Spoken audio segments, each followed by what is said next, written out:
नमस्कार,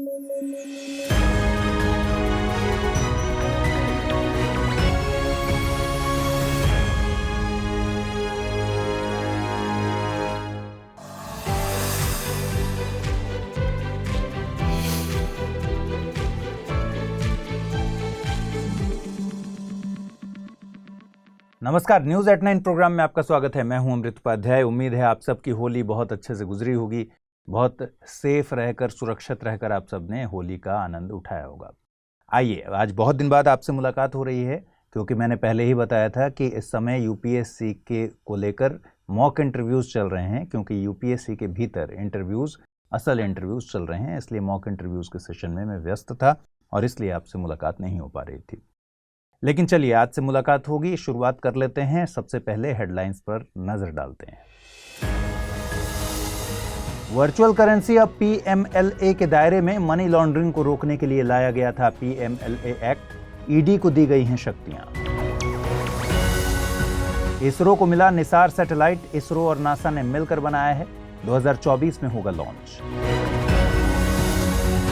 और 8 मार्च को मना international women's day. Digit all innovation and technology for gender equality रखी गई थीम। महिला अधिकारों की बात करता है ये दिन।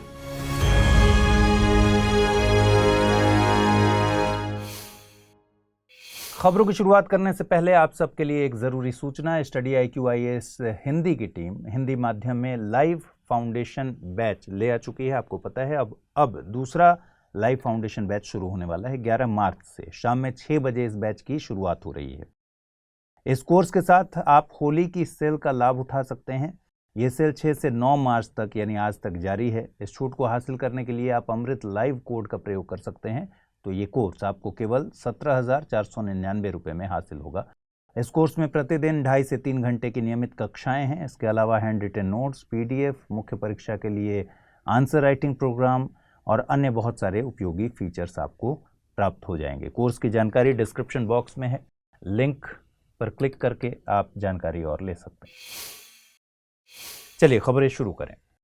पीएमएलए यानी prevention of money laundering act 2002 crypto या वर्चुअल असेट पर भी लागू होगा। वित्त मंत्रालय ने एक अधिसूचना जारी की है। इसके मुताबिक वर्चुअल डिजिटल असेट में लेन देन या एक्सचेंज को पीएमएलए के तहत कवर किया जाएगा। इससे पहले अप्रैल 2022 में क्रिप्टो करेंसी से होने वाले लाभ पर 30% का इनकम टैक्स लगाया गया है। वहीं जुलाई 2022 में क्रिप्टो करेंसी में 1% का टैक्स सोर्स पर डिडक्ट करने का नियम लाया गया था।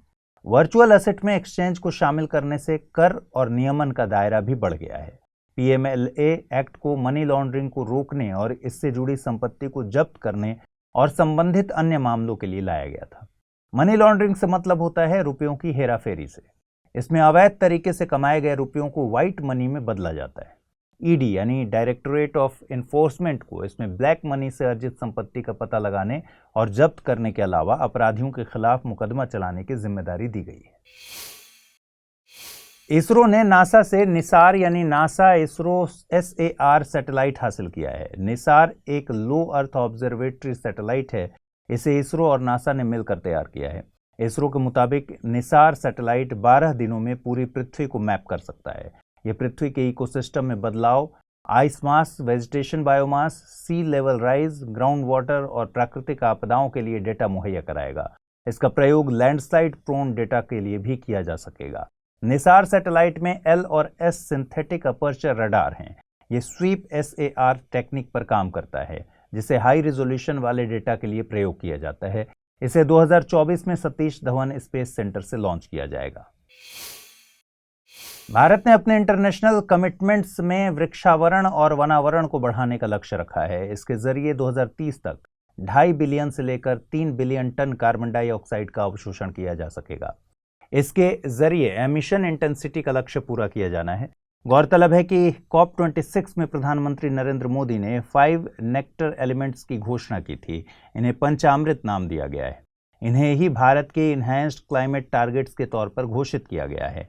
इसमें 5 लक्ष्य रखे गए हैं। पहला लक्ष्य है भारत 2030 तक अपनी जीवाश्म रहित ऊर्जा क्षमता को 500 गीगावाट तक पहुंचाएगा। दूसरा है भारत 2030 तक अपनी 50% ऊर्जा जरूरतें रिन्यूएबल एनर्जी से पूरी करेगा। तीसरा लक्ष्य है भारत अब से लेकर 2030 तक के कुल प्रोजेक्टेड कार्बन एमिशन में 1 अरब टन की कमी करेगा। और चौथा लक्ष्य है साल 2030 तक भारत अपनी अर्थव्यवस्था की कार्बन इंटेंसिटी को 45% से भी कम करेगा। वहीं 5वें लक्ष्य में भारत ने साल 2070 तक नेट जीरो का लक्ष्य रखा है। शहरीकरण और विकास कार्यों के चलते वन संपदा पर बहुत दबाव है। बीते 10 सालों में 1611 वर्ग किलोमीटर वनों को केवल विकास कार्यों के लिए समाप्त किया गया है। भारत की वन संपदा को बढ़ाने के लिए सरकार कई कार्यक्रम चला रही है। इनमें green India mission, national afforestation programme और हाईवेज पर वृक्षारोपण इत्यादि शामिल हैं। इन सभी कार्यक्रमों में कंपनसेटरी अफॉरेस्टेशन प्रोग्राम को विशेषज्ञों द्वारा शोपीस बताया जा रहा है। इस कार्यक्रम में अगर वनों को गैर वन जैसे कार्यों के लिए प्रयोग किया जाता है तो लगभग उतनी ही जमीन पर वृक्षारोपण करना अनिवार्य है। इसे compensatory afforestation fund act of 2016 के जरिए कानूनी रूप दिया गया था। बीते 8 मार्च को दुनिया भर में अंतर्राष्ट्रीय महिला दिवस का आयोजन किया गया। इस साल की theme digit all innovation and technology for gender equality रखी गई है। इस मौके पर यूनियन मिनिस्टर जितेंद्र सिंह ने एक पोर्टल लॉन्च किया है। ये रिसर्च के लिए ग्रांट्स और फंड मुहैया कराएगा। ये पोर्टल 1 अप्रैल से चालू हो जाएगा। इसका मकसद महिला वैज्ञानिकों को विशेष तौर पर रिसर्च के लिए ग्रांट मुहैया कराना है। ये पोर्टल CSIR की CSIR एस्पायर योजना के तहत लॉन्च किया गया है।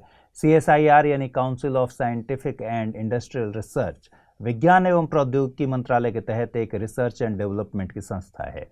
अंतर्राष्ट्रीय महिला दिवस के इतिहास की बात करें तो साल 1975 में UN द्वारा इसे पहली बार मनाया गया था। अगर किसी देश के स्तर की बात करें तो USA में महिला अधिकारों जैसे कि वोटिंग राइट्स, बेटर पे इत्यादि को लेकर आंदोलन चलाए जा रहे थे। साल 1909 में USA में सबसे पहले विमेंस डे का आयोजन किया गया था। इसके बाद कई देशों ने इस परंपरा को निभाया। महिला अधिकारों की वकालत करने वाला यह दिन किसी एक संस्था या देश को बिलोंग नहीं करता। इस दिन का मकसद दुनिया की हर महिला के अधिकारों की बात करना है। आइए जल्दी से देखें बुलेटिन पर आधारित क्या सवाल बन सकते हैं। पहला सवाल है, साल 2023 के लिए अंतर्राष्ट्रीय महिला दिवस की थीम क्या रखी गई थी? Digit all innovation and technology for gender equality, women and literacy, women in post Covid world या फिर विमेन इन टेक्नोलॉजी।